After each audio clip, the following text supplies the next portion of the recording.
Former Yankee Jim Leyritz with Armen and Levack on 104.5 The Team. Thanks to Red Wing Shoes.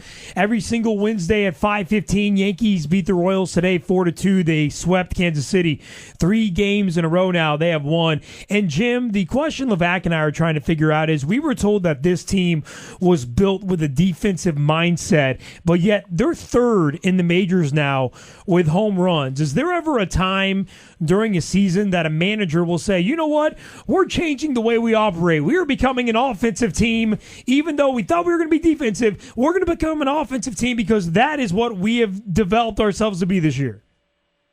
I don't think so. Not with Joe Girardi. I think with Girardi, he's going to maintain that the defense is still the key. That the home runs are eventually going to be even out, and it's going to be a point where they have to win games with their pitching and defense. And, I think that's it right now. Again, the run scored today were all via the home run. You have to kind of worry about that when you start getting up against some of this good pitching. That you have to still manufacture runs. And I think that's the part that Joe Girardi is still maybe a little bit frustrated with.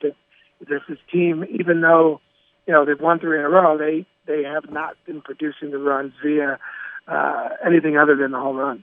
Jim, is that a mindset thing? Is that when you get up to the plate, like you have to be in the mindset of I'm going to work this count, I'm going to take extra pitches, I'm going to get on at all costs instead of, ooh, fastball, go for the wall. Like, is that a mindset thing? Well, I think so. To me, when I look at Brian McCann and the guys that just sort of struggling at the plate, and they're given one side of the infield to hit the ball wide open every single time they're up. I'm trying to figure out what it is at a professional level, at major league level, that they can't do to start hitting the ball the other way to open up some of those other gaps to be able to hit the ball. But to me, that's the part that I kind of wonder. And you just sit there and you just go, if the guy was hitting 250 or 260 and hitting that many home runs, okay, maybe that's different. But when they're struggling like they're struggling, to me, I think the idea of giving themselves up, cutting down the swing a little bit, they have not been working on that enough.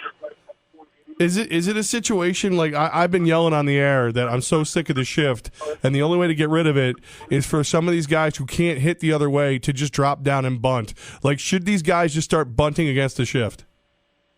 Oh, I think so. I mean, and I don't. Bunting's not really the answer. I don't think it's it's just waiting on the ball a little bit longer and hit the ball the other way. We're taught that when we're back in high school.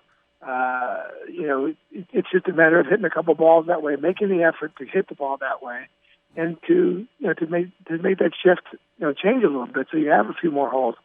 If you're going to rely on the home run, it's going to eventually cost you because you're going to get in games against some of these top pitchers that are going to shut you down and not give up those big home runs, and you're going to have to find a way to manufacture runs and score. And I think over a 162-game schedule, it might even out. At the same time, once you get into the playoffs, you're not going very far unless you can manufacture runs.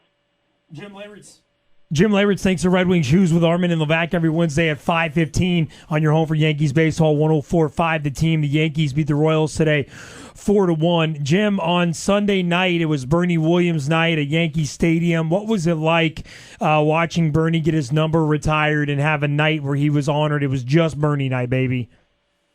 Well, I think it was great. I think unfortunately there wasn't enough guys there that were with Bernie from the earlier years. I know Bernie, speaking to him personally, he would have liked to have some of the other guys that he came up through the minor leagues with and was part of. But I think it was a great night. Bernie Williams was let go, unfortunately, or retired, unfortunately, not in such a good place with the Yankees. And a lot of people thought he wasn't treated right. A lot of people thought he was that they didn't handle that situation very well, and to be able to honor his number, to be able to give that back to him and give him that honor was important. And I think, the group of guys that were there were guys that he won with and played with. And I think it was a great night, and the Yankees always do it right as far as that goes. Again, he is one of the few guys that they are retiring numbers and they are giving plaques to that I think is really, truly deserving of it. Jim, I'm going to put you on the spot here. When I say Bernie Williams, what story comes to mind in regards to Bernie Williams? Well, it's more than just one story. Bernie had a knack for getting the count, and always I can tell you it had to happen at least 10 or 15 times a year that Bernie would go down to first base thinking it was ball 4, it was only ball 3.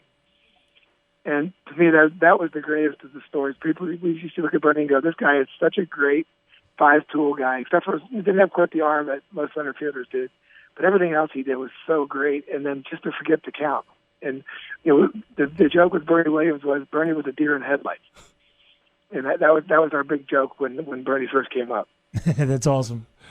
Jim, I almost hate to do this, but you said that Bernie was one of the few with the numbers being retired that deserved it. Is there somebody out there that doesn't deserve it?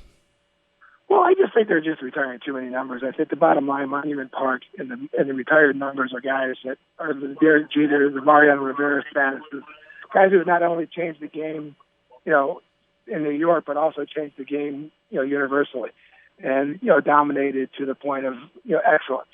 I don't think there's anything wrong with giving guys plaques if you want to recognize guys with plaques in the Monument Park. But as far as the numbers goes, that was supposed to be for something that was really, really special. Something that really, again, like I said, not only did some great things as a Yankee, but really, the whole game of baseball. And to me, out of that era that we had, that streak and that, the dynasty that we had in the late 90s, out of that team, a lot of those guys deserve plaques, I admit. And I think that's a great thing. But at the same time, Derek Jeter and Mariano Rivera are the only two guys that I really see as being the guys that, and Bernie, of course, that deserve their number retired. So too many numbers are being retired by the Yankees. Like something that I hear that we hear up here a lot on your home for New York sports is it's such a historic organization. That's why they have more numbers that have been retired. Nobody has had the amount of success that the New York Yankees have had. But you're saying raise that bar a little bit, and you won't have to retire as many numbers. Well, exactly. I think again, there's nothing wrong with the plaques. The plaques are huge. I mean, that's an honor itself to even be in Monument Park. As a ball player, my first year in Yankee Stadium, not knowing much about Yankees and the history of anything else, the thing that floored me the first time I ever walked in the stadium was walking past Monument Park. I felt it. I felt like, oh my God, I am so fortunate to be a part of this organization. I'm so fortunate to be a part of these names and walk on the same, or put on the same uniform that these guys put on. And I think that's great. And I think the Paul O'Neills and the Tino Martinez's and those guys, they all deserve the plaques because they did do something that probably won't be repeated too often in history. And so I think that's necessary. But as far as, again, retired numbers, that's for the Mickey Mantles, the Babe Ruths, for the Joe DiMaggios, the Derek Jeters, the Mariano Riveras. Those kind of guys that just truly, number one, dominated as a Yankee, but dominated also the entire game and gave a contribution to the game that changed it. And I think those are the guys that did it. Jim, I just, as I look at this year's Yankee team, I have trouble deciding whether they're as good as I want them to be or if it's wishful thinking. When you look at them, of course, they just get the 3-game sweep, which is beautiful. But before that, the worst 11-game stretch that they've had since 95. Now, you've been on this show and you've said the 95 team was not good. The 96 team was great. Which one is this more like to, in your mind, the 95, which we're in a little bit of trouble, or the 96, where the sky could be the limit? Well, I think it's more the 95 group. I think it's more of this is a team that is going to have these kind of streaks because they don't have anybody that's just really dominant, that can really go out there. We had Andy Pettitte every fifth start that could, if we were going downhill a little bit, he'd turn it around. He always seemed to come up with that big game. David Cohn, we had those guys that could stop the streaks when they happened. So we were very fortunate with that. I don't know if the Yankees have that, especially with Tanaka's question mark. He's not where he used to be. Pineda, I was very happy to see today, turned it around a little bit, even though I got a little scared when he gave up the home run right away. I was thinking, here we go again. But I just don't see that team as being able to stop these streaks too often, or even on the other side, put together a 20 out of 21 game winning streak together. I don't see that happening either.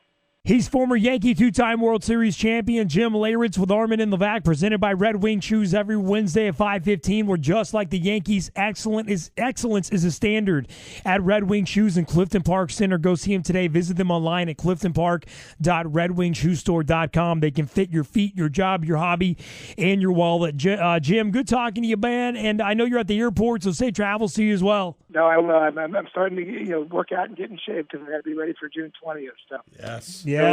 So, still got a few more pounds to lose, and my youngest son already told me if I embarrass him out there, he's not going to be too happy. So, getting ready for this big month coming up. Yeah. You going to be behind the plate for Old Timers Day? They tell you yet which position you're playing? Absolutely not. I'll see Yanker play first base, but I don't think they're going to stick me behind the plate. There's no way I can bend over still. Jim Leyritz every Wednesday, Smart man. 5:15. Jim, safe travels, man. All right, guys. Thanks for having me. I'll talk to you soon.